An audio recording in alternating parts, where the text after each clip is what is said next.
Episode की शुरुआत में हम देखते हैं कि शियोन ये पता लगाने की कोशिश कर रहा होता है कि उसे वो वीडियो किसने भेजा था। वो फोन पर किसी से ईमेल एड्रेस चेक करने को कहता है। इधर जिनबे टिंग से बात करती है। वो उसे पूछती है कि तुम मुझे अनप्लेजेंट वुमेन क्यों समझती हो। तो टिंग बोलती है कि तुम एक सुपरस्टार हो, वो भी काफी फेमस और ब्यूटीफुल। लेकिन जिनबे उसे समझाती है कि हाँ, मैं एक एक्ट्रेस हूँ, पर इसमें कौन सी बड़ी बात है, और तुम भी तो मेरी जैसी हो, मुझे नहीं लगता कि हम दोनों में कोई फर्क है। यहाँ वो उसे समझा रही होती है कि तुम्हें भी अपनी लाइफ में कोई ना कोई सही इंसान जरूर मिल जाएगा और तुम्हें उसका वेट करना चाहिए। तो टिंग बोलती है कि क्या सच में, पर मैं तो एक सिंपल सी लड़की हूँ। जिनबे कहती है कि नहीं, तुम बहुत ही क्यूट हो। जो सुनकर टिंग बोलती है कि अब मुझे समझ आ गया कि शियोन को तुम पर क्रश क्यों है। तो जिनबे उसे थैंक्स कहती है। उसी वक्त टिंग के फोन में एक लाइव स्ट्रीमिंग का मैसेज आता है और जिनबे उसे पूछती है कि क्या तुम लाइव स्ट्रीम करती हो। तो टिंग बताती है कि उसने लाइव वीडियो के लिए अकाउंट रजिस्टर करा है ताकि उसकी विलेज के बच्चों की कंडीशन सुधर सके, लेकिन फॉलोअर्स कम होने की वजह से वो सबकी हेल्प नहीं कर सकती। तब जिनबे बोलती है कि मैं तुम्हारी मदद करूंगी। इधर वूडी कॉल पर बात कर रही होती है और शाओ उसके साथ खाने का वेट कर रहा था। फोन रखने के बाद वो उसे बताती है कि उसकी एक और डील फिक्स हो गई है और फिर वो दोनों खाना शुरू करते हैं। तभी वूडी को एक मैसेज आता है और वो शाओ से कहती है कि मुझे एक और कॉल करना होगा। जहाँ वो अब रूम में जाकर जिनबे से बात करती है और उसे बहुत डांटती है। जहाँ वो उसे बोल रही होती है कि तुम अपनी इच्छा से गई थी, लेकिन अब तक तुम्हें वापस आ जाना चाहिए था। तुम्हारे शेड्यूल्स फिक्स हो चुके हैं और तुम्हारी वजह से मुझे दूसरों से सुनना पड़ता है। जिनबे उसे समझाती है कि यहाँ के विलेज के बच्चों को मेरी जरूरत है, इसलिए मैं 1-2 दिन यहाँ पर और हूँ और तुम वहाँ पर सब कुछ संभाल लेना, सिर्फ 2 ही दिन की बात है। ये बोलकर फोन कट कर देती है। इस वजह से वूडी काफी गुस्से में होती है। फिर जब वो शाओ के साथ बैठकर खाना खा रही होती है तब वो ठीक से खाना नहीं खाता। तो वूडी उसे पूछती है कि तुम खाना क्यों नहीं खा रहे, क्या हुआ, तुम बीमार हो इसलिए। पर वो उसे बोलता है कि नहीं, ऐसा नहीं है, मेरे दिमाग में एक विश आई है, पर पता नहीं तुम मुझे सपोर्ट करोगी या फिर नहीं।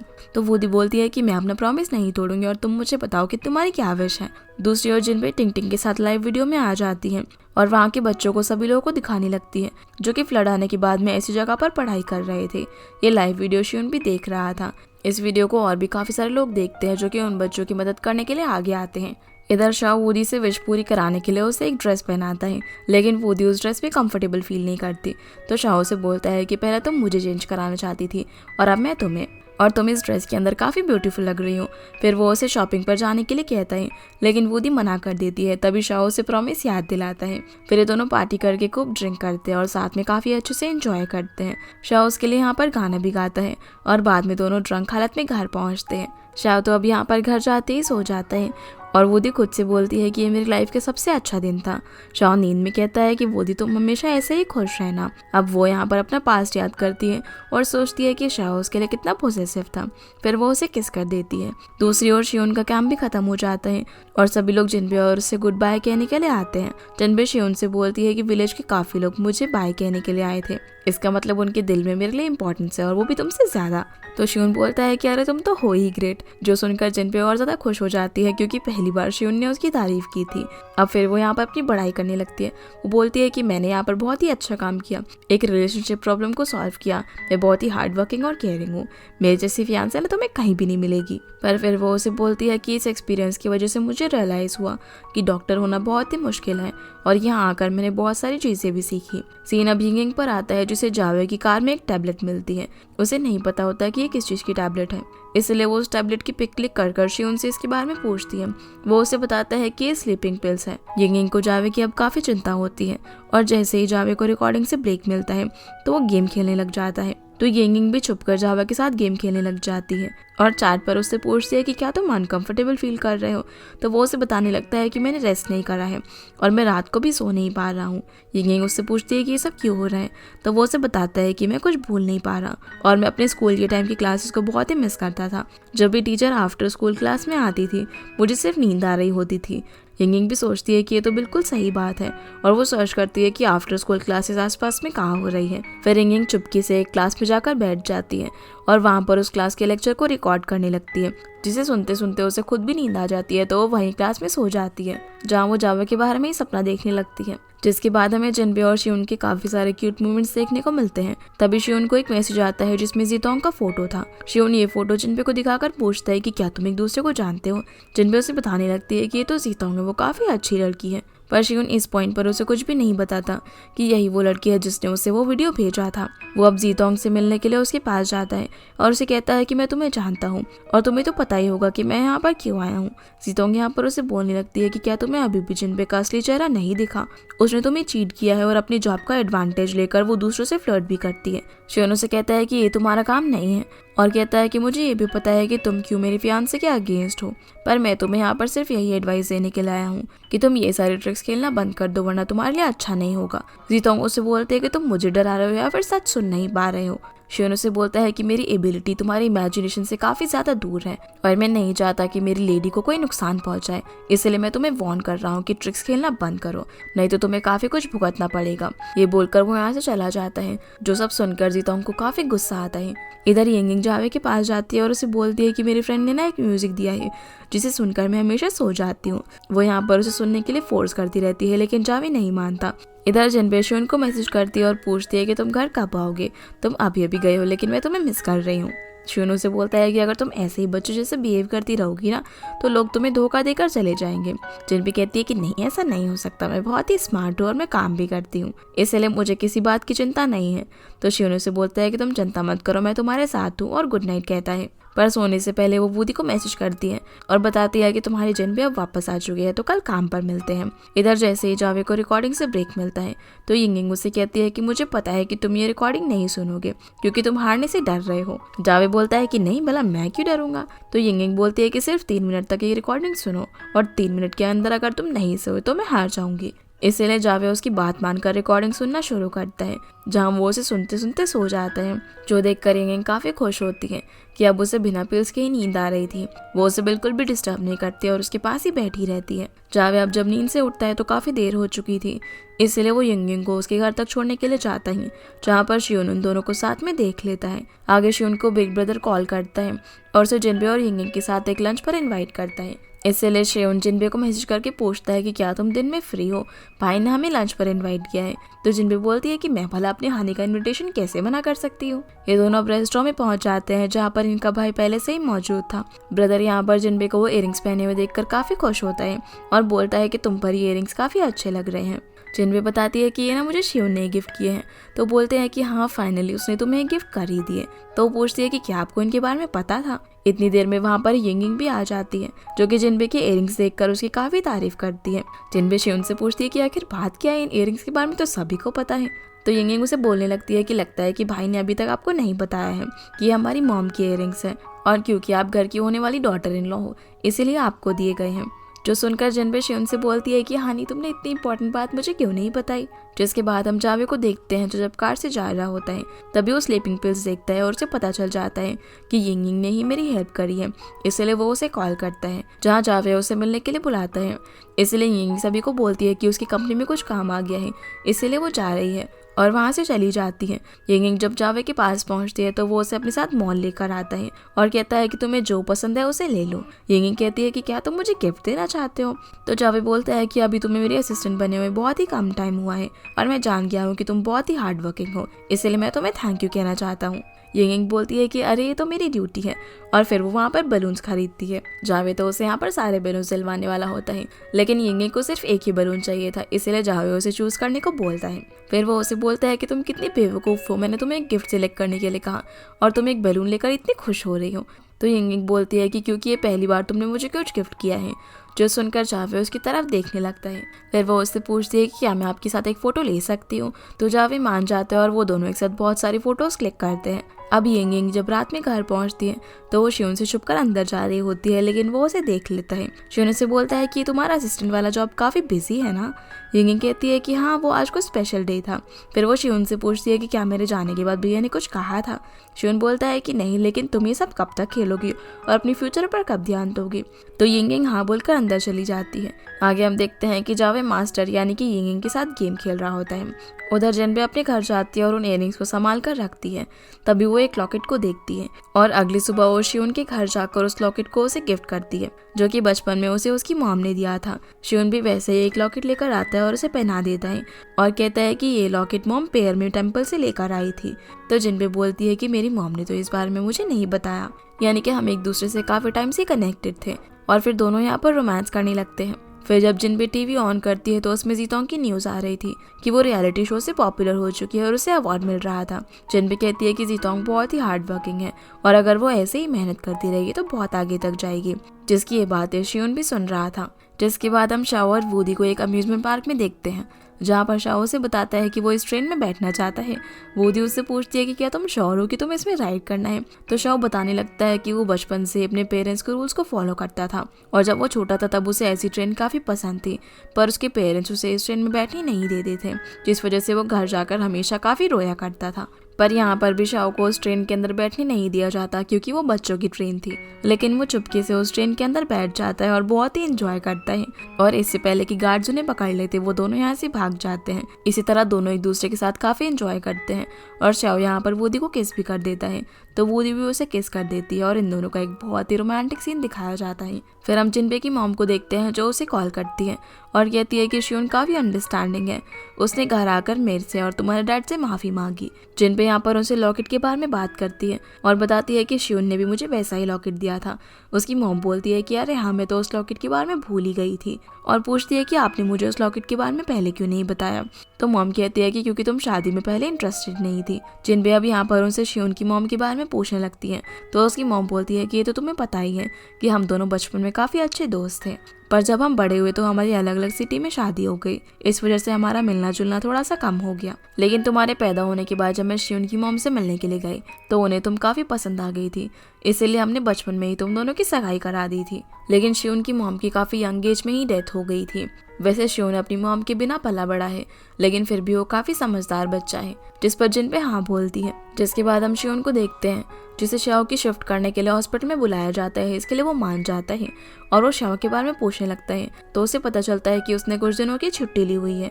उधर शूटिंग के दौरान जिनबे की तबीयत थोड़ी सी खराब हो जाती है और वो शियोन को मैसेज करती है, तो वो उससे पूछता है कि क्या वूडी तुम्हारे पास नहीं है। जिनबे बताती है कि नहीं, वो भी छुट्टी पर गई हुई है। जो सुनकर शियोन कहता है कि ये तो काफ़ी अजीब है, शाओ और वूडी दोनों ही मिसिंग है, और उसे बोलता है कि तुम चिंता मत करो, मैं तुम्हें लेने के लिए आ रहा हूँ। शियोन उसे लेने के लिए पहुंच जाता है और यहाँ वो उसके लिए टी भी लेकर आया था। वो उससे वूडी के बारे में पूछता है, तो जिनबे बताती है कि जब से मैं कैंप से वापस आई हूँ मैंने उसे नहीं देखा है। शियोन उसे बताता है कि शाओ का भी यही हाल है, इसीलिए उन्हें उन दोनों पर शक होता है और वो उनसे मिलने के लिए चले जाते हैं। जहाँ हम देखते हैं कि शाओ और वूडी साथ में गेम खेल रहे थे, तभी वहाँ पर शियोन और जिनबे आ जाते हैं। अब यहाँ बात करते हुए इन दोनों को शाओ की बीमारी के बारे में पता चलता है और वूडी बोलती है कि अपने ब्रेकअप के बाद मैंने काफ़ी साल अकेले गुजारे हैं, पर अब मैं अपना वक्त शाओ के साथ गुजारना चाहती हूँ। शियोन अब जैसे ही शाओ की रिपोर्ट्स देखता है तो वो बोलता है कि मुझे तो यकीन ही नहीं हो रहा। शाओ बोलता है कि तुम्हें भी पता है कि इस बीमारी का ट्रीटमेंट कितना दर्दनाक है, इसलिए मैं उसे नहीं करवाना चाहता और चैन से मरना चाहता हूँ। शियोन उससे पूछता है कि तो फिर वूडी का क्या होगा, तो शाओ बोलता है कि उसने मेरे डिसीजन को सपोर्ट किया है। शियोन कहता है कि वो तुम्हारा हमेशा साथ देगी, लेकिन तुम्हें देखो, तुमने तो ठीक होने की उम्मीद ही छोड़ दी है, जिसका मतलब ये है कि तुमने एक्सेप्ट कर लिया है कि तुम वूडी को अकेला छोड़ने वाले हो। जिसकी ऐसी बातें सुनकर शाओ अपने ट्रीटमेंट करवाने के लिए मान जाता है और अपने टेस्ट करवाता है। जिसके बाद हम वूडी और जिनबे को देखते हैं जो कि मिलकर शाओ के लिए उसका बर्थडे केक बनाते हैं और जूली के रेस्टोरेंट में जाकर उसके बर्थडे सरप्राइज की प्लानिंग करते हैं। फिर शियोन और जिनबे भी डिनर के लिए जाते हैं। तब जिनबे यहाँ पर शाओ के रिजल्ट के बारे में पूछती है, तो वो कहता है कि रिपोर्ट्स कल आएंगी। जिनबे उसे बताती है कि वूडी ने कल शाओ के लिए सरप्राइज बर्थडे पार्टी अरेंज की है, क्या तुम उसके क्लोज फ्रेंड्स को इनवाइट कर सकते हो, जिस पर शियोन हाँ कहता है। तभी वहाँ पर रेस्टोरेंट में एक न्यू एडवर्टाइजमेंट बोर्ड लगाया जाता है और यहाँ लोग बात कर रहे होते हैं कि जीतोंग की वजह से हार्ट बीट शो काफी पॉपुलर हो गया है और अब जिनबे इतनी फेमस नहीं रही। ये सारी बातें जिनबे भी सुन रही होती है, पर वो इन सबको इग्नोर करके खाना ऑर्डर करती है। सीन अब जीतोंग पर आता है जहाँ उसके असिस्टेंट उसे कहती है कि पता नहीं जिनबे की सेलिब्रिटी एजेंट को क्या हो गया है, उसने कुछ भी नहीं किया और ये अपॉर्चुनिटी हमें दे दी। जीतोंग पूछती है कि ये अपॉर्चुनिटी मुझे जिनबे ने दी है, तब असिस्टेंट कहती है कि नहीं नहीं, ये तो आपको अपनी मेहनत से मिली है। जिसके बाद हम शाओ और शियोन को हॉस्पिटल में देखते हैं, जहाँ शाओ को पता चलता है कि उसे कोई बीमारी नहीं है। दरअसल उस दिन जब वो वॉशरूम से बाहर आया था तब उससे पहले वहाँ पर एक और पेशेंट मौजूद था, जिससे उसकी टेस्ट किट एक्सचेंज हो गए और गलत रिजल्ट आ गए। अब ये जानकर वो काफी खुश होता है कि वो उसे कोई भी बीमारी नहीं है। इसके बाद हम देखते हैं कि सभी लोग शाओ की बर्थडे पार्टी में आ जाते हैं और उसके पास्ट को याद करते हैं और वहाँ पर उसकी बीमारी को लेकर सभी लोग काफ़ी इमोशनल हो रहे होते हैं। पर वूडी उन्हें बोलती है कि उन्हें शाओ के सामने खुश रहना है। शाओ भी अब रेस्टोरेंट में आता है और अपना बर्थडे सरप्राइज देखकर काफी ज्यादा खुश होता है और इसके लिए वो वूडी को हक भी करता है। यहाँ पर सभी लोगों को ये भी बताता है कि उसे कोई बीमारी नहीं है, लेकिन कोई भी उसकी बात पर यकीन ही नहीं करता। वूडी यहाँ पर उसे प्रॉमिस करती है कि वो उसके साथ अब कभी भी रूड बिहेव नहीं करेगी और हमेशा उसका साथ देगी। शाओ अब शियोन से बात करने के लिए बाहर जाता है और उसे बोलने लगता है कि यार मेरी बात पे तो कोई यकीन ही नहीं कर रहा कि मैं बीमार नहीं हूँ। शियोन कहता है कि मैं सबको जाकर बताता हूँ, लेकिन शाओ कहता है कि नहीं, इसे थोड़े टाइम के लिए हमें सिक्योरिटी रखना चाहिए। शियोन कहता है कि ये ठीक नहीं है, पर शाओ बोलता है कि अगर मुझे ये बीमारी नहीं होती तो मुझे इतनी अच्छी बर्थडे सरप्राइज नहीं मिलता और खासकर वूडी मेरे साथ इतने अच्छे से बिहेव नहीं करती। अगर वूडी को सब कुछ पता चल जाएगा तो वो फिर से मेरे साथ पहले जैसा ही बिहेव करेगी और मैं चाहता हूँ कि वो थोड़े टाइम के लिए मेरे साथ अच्छे से बिहेव करे। शियोन उससे पूछता है कि तुम ये सब कब तक सीक्रेट रखने वाले हो, तो शाओ बोलता है कि सिर्फ ये बर्थडे पार्टी तक, फिर मैं वूडी को सब कुछ सच बता दूंगा। ये दोनों अब अंदर जाते हैं जहाँ पर सभी लोग अच्छे से बर्थडे सेलिब्रेट करते हैं और शाओ वूडी को भी बर्थडे विश करता है क्योंकि आज उसका भी हैप्पी बर्थडे था। इस सेलिब्रेशन को देखकर जिनबे भी काफी इमोशनल हो जाती है, तो शियोन उसे बाहर लेकर जाता है जहाँ वो उसे सच्चाई बता देता है कि शाओ बीमार नहीं है और बोलता है कि तुमने ना अपने आंसू वेस्ट कर दिए। ये सुनकर जिनबे काफी खुश होती है। तभी शियोन उसे कहता है कि शाओ ये बात वूडी को भी नहीं बताना चाहता क्योंकि उसे डर है कि वूडी ये बात सुनकर चेंज हो जाएगी और उसके साथ फिर से स्ट्रिक्ट बिहेव करेगी। जिनबे वूडी को सब बताने के लिए जाने वाली होती है, पर शियोन उसे रोक लेता है और बोलता है कि ये उन दोनों के आपस का मैटर है तो उन्हें डील करने दो। फिर हम देखते हैं कि उनकी ड्रेस पर कुछ गिर जाता है, इसलिए वो चेंज करने के लिए मॉल में जाती है जहाँ मॉल में जिनबे के कुछ फैंस उसके पीछे बढ़ जाते हैं। तब शियोन किसी तरह से उसे अपना कोट पहनाकर बचा लेता है। इधर वूडी शाओ का काफी ध्यान रखती है, उसे घर का कोई भी काम नहीं करने देती और रेस्ट करने के लिए कहती है। ये सब देखकर शाओ को बहुत ही बुरा लगता है। इसके बाद वूडी जिनबे के पास जाती है और उसे कॉन्ट्रैक्ट के बारे में बताती है जिसकी फीमेल लीड के लिए जिनबे को चूज कर लिया गया था। ये सुनकर वो काफी खुश होती है, पर वूडी यहाँ पर काफी सैड नजर आ रही थी। तो जिनबे उसे पूछती है कि तुम्हें क्या हुआ है। वो कहती है कि मैं शाओ के लिए काफी परेशान हूँ, अब जिनबे से यहाँ पर रहा नहीं जाता। इसलिए वो उसे बता देती है कि शाओ बीमार नहीं है क्योंकि शियोन ने उसे रीचेक किया था। ये सुनकर वूडी एक पल के लिए तो काफी ज्यादा खुश हो जाती है, लेकिन फिर वो बोलती है कि शाओ ने मुझसे झूठ बोला ना, इसके लिए मुझे उसे सबक सिखाना ही पड़ेगा। वो उसे बदला लेने के लिए उसके पैर जबरदस्ती गर्म पानी में डाल देती है उसे रिलैक्स कराने के नाम पर वो पानी काफी ज्यादा गर्म होता है। इधर जिनबे शियोन को बता देती है कि उसने वूडी को सच बता दिया और यहाँ पर उससे अपने नए प्रोजेक्ट के बारे में बात करती है।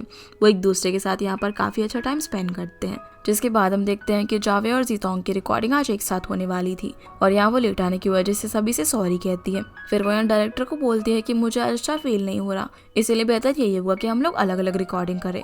लेकिन फिलहाल रिकॉर्डिंग करने के लिए सिर्फ एक ही रिकॉर्डिंग स्टूडियो खाली था, इसलिए जावे यिंग के साथ यहाँ से चला जाता है और जीतोंग को रिकॉर्डिंग करने के लिए कहता है। अब जब जावे बैठकर गेम खेल रहा होता है तब यिंग को तो काफी गुस्सा आ रहा था।